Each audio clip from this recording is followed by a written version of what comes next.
आज हम लोग पढ़ने वाले हैं बहुपदों के मानक रूप किसको कहते हैं, है ना। तो चलिए बहुपदों का मानक रूप से पहले हम लोग जानते हैं आरोही और अवरोही। एक चीज जानेंगे अवरोही क्रम और दूसरा जानेंगे आरोही क्रम।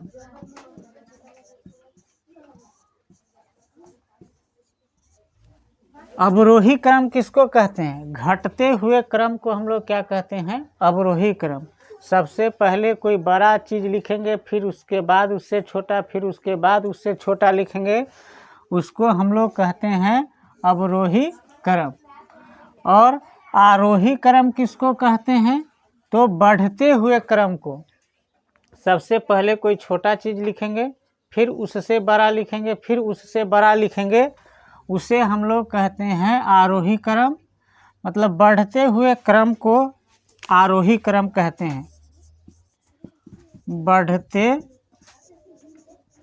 हुए क्रम, बढ़ते हुए क्रम को जो है आरोही क्रम कहते हैं।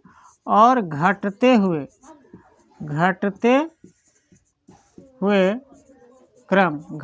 हुए क्रम को कहते हैं अवरोही क्रम। क्लियर? तो अवरोही और आरोही क्रम समझ गए। तो इसी को लेकर के हम लोग यहाँ पे बहुपदों के मानक रूप कहते हैं। तो देखिए यह एक बहुपद है कि नहीं, सबसे पहले इसको हम जांचेंगे। तो हम क्या जानते हैं कि चर संख्या की घात जो है पूर्ण संख्या होता है, तो वह क्या होता है? बहुपद होता है। तो यहाँ पे चर संख्या एक यहाँ यूज हुआ है, एक यहाँ यूज हुआ है, एक यहाँ यूज हुआ है। इसकी घात 3 है, तो यह कैसा है? एक पूर्ण संख्या है। इस x का घात 2 है, तो कैसा है? एक पूर्ण संख्या है। और इस x का घात कुछ नहीं है, इसका मतलब 1 है, इसका मतलब क्या है? पूर्ण संख्या है। तो यह तो क्लियर हो गया कि यह बहुपद है।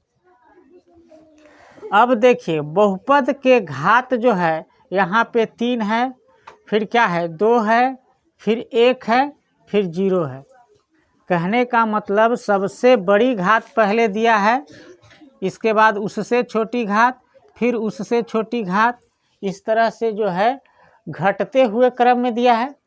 तो जब यह घटते हुए क्रम में दिया हुआ है, इसका मतलब है यह जो बहुपद है बहुपद का मानक रूप में है। यह बहुपद कैसा है? मानक रूप में है। यह जो बहुपद है कैसा है? मानक रूप में है। मानक रूप में है ना। यह बहुपद जो है आपका मानक रूप में है। और इसमें क्या दिया हुआ है? अवरोही क्रम दिया हुआ है। कैसा दिया हुआ है? चर की घातें जो है अवरोही क्रम में है। तो लिखेंगे चर की घातें अवरोही क्रम में है। ठीक है। तो जब किसी भी बहुपद का चर की घात या तो अवरोही क्रम में हो या आरोही क्रम में हो, तो वैसे बहुपद को कहते हैं मानक रूप में है। ठीक है। इस बहुपद को देखिए, तो इस बहुपद में देखिए चर यहाँ पे है, तो इसका घात कुछ नहीं दिया है, तो इसका घात क्या मान लेंगे? 1। दूसरा चर यहाँ पे दिया हुआ है, उसका घात क्या है? 2 दिया हुआ है। और एक तीसरा चर यहाँ दिया हुआ है, जिसका घात कितना है?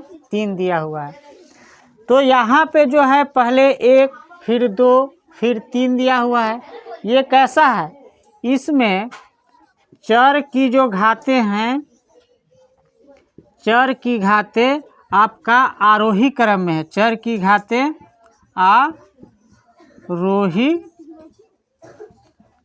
क्रम में है। आरोही क्रम में है मतलब बढ़ते हुए क्रम में है आपका चर की घातें। नहीं, चर की घातें कैसा है? बढ़ते हुए क्रम में है। इसका मतलब है यह भी जो बहुपद है मानक रूप में है। यह बहुपद कैसा है? मानक रूप में है। तो लिखेंगे मानक रूप में है, मानक रूप में है। क्लियर? तो जब बहुपद की घातें, चर की घातें जो है या तो घटते क्रम में हो या बढ़ते क्रम में हो, उसे हम लोग कहते हैं मानक रूप में है। क्लियर? तो यहाँ पे जो है आपका घटते हुए क्रम में था, तो इसको भी हमने मान लिया कि से मानक रूप में है। और यहाँ चर की घातें जो है बढ़ते हुए क्रम में है, आरोही क्रम में। तो आरोही और अवरोही का मतलब समझ गए। अवरोही क्रम का मतलब होता है घटते हुए क्रम, और आरोही क्रम का मतलब होता है बढ़ते हुए क्रम। क्लियर? तो इस तरह से समझ गए कि बहुपद के मानक रूप किसको कहते हैं। एक और एग्जाम्पल देखते हैं, चलिए इसको नोट कीजिए। चलिए क्वेश्चन नंबर 3 देखेंगे। कह रहा है 3/4 x³ है ना। तो यहाँ पे देखिए, यह जो चर संख्या की घात जो है यहाँ पे पहले 3 दे दिया है, और यहाँ पे एक चर संख्या यूज हुआ है जिसका घात कुछ नहीं, इसका मतलब क्या है 1 दिया है। और दूसरा एक चर संख्या यहाँ यूज हुआ है जिसका घात कितना दिया हुआ है, 2 दिया हुआ है। तो पहले बड़ा, फिर छोटा, फिर बड़ा दिया है। तो यह जो है इसकी चर की घात न तो अवरोही क्रम में है और न ही आरोही क्रम में है। दोनों में से कुछ न बढ़ते क्रम में है न ही घटते क्रम में है। तो यह मानक रूप में नहीं होगा। क्लियर? तो लिखेंगे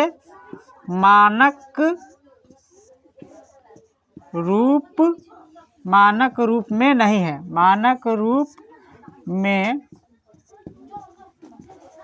नहीं है, यह मानक रूप में नहीं है। दूसरा देखिए, इसका घात जो है ना आरोही क्रम में है न ही अवरोही क्रम में है, दोनों में से कोई नहीं है।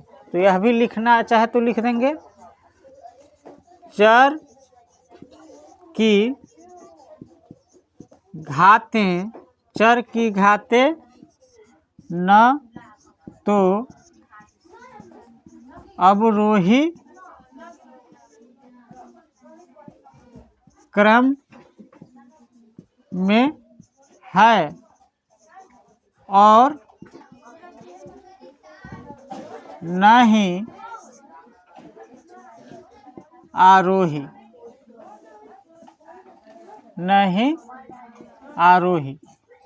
दोनों में से कुछ नहीं है। क्वेश्चन नंबर 4 में देखेंगे। यहाँ पे एक चर संख्या दिया है जिसका घात कितना है 3, और यहाँ पे एक चर संख्या दिया है जिसका घात कुछ नहीं है। इसका मतलब क्या है 1, और बाकी नहीं है। तो यह जो है आपका है, यहाँ जो घात 3 के बाद 1 आया है, तो यह कैसा है, घटते क्रम में है। इस बीच में ऐसा नहीं है कि 2 नहीं है तो नहीं होगा, मतलब सबसे बड़ी घात 3 है, इसके बाद 1 है।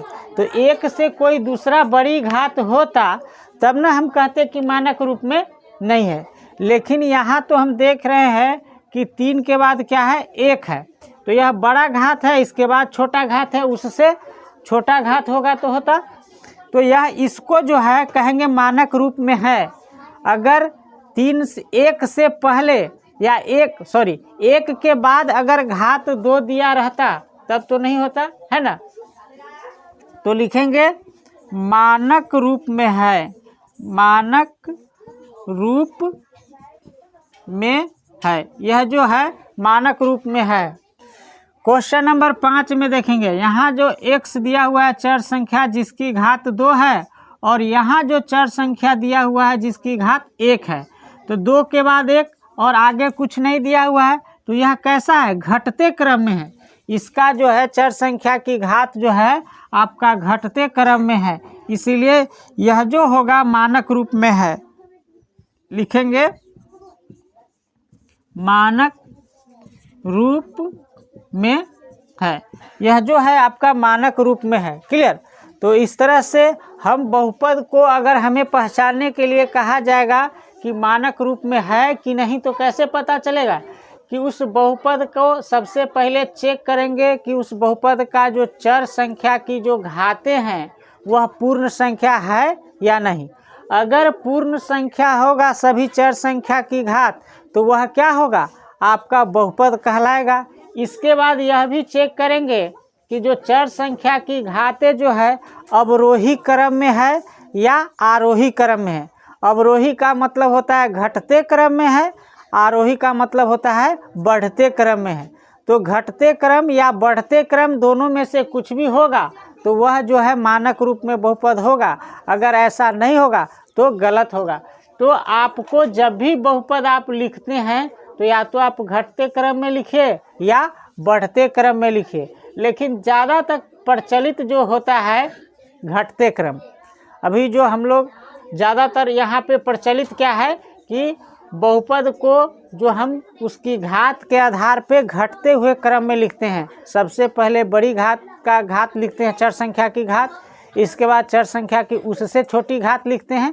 इस तरह से घटते क्रम में लिखते हैं, अवरोही क्रम में लिखते हैं। तो इसको आप सीख गए तो नोट कीजिए।